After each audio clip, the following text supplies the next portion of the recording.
Susah betul nak konsisten simpan emas. Mudah saja sebenarnya cara nak konsisten simpan emas ni. Pertama sekali, kita kena paksa. Contoh, tuan-puan bekerja, mesti ada gaji, betul tak? Bila ada gaji, tuan-puan, dapat gaji tu, kita amalkan sikap apa? Simpan dulu, belanja kemudian. Sebab ada orang dia tunggu duit lebih baru nak simpan. Dia takkan ada duit lebih dan tak akan simpan emas sampai bila-bila.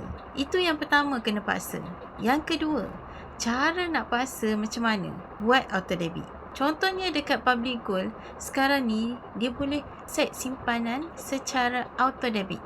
Buat auto debit ni makna setiap bulan tuan-puan tak perlu buka akaun untuk buat simpanan. Automatik dia potong duit. Okey, itu yang kedua. Ketiga, buat matlamat. Kenapa nak simpan emas? Berapa emas nak ada? Contoh tahun ni, saya target nak ada 12 gram.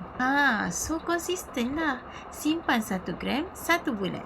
Setahun akan ada 12 gram. Jadi, semoga memberi manfaat. Siapa berminat nak simpan emas, boleh isi beg biru di bawah atau klik link di bio untuk saya bantu.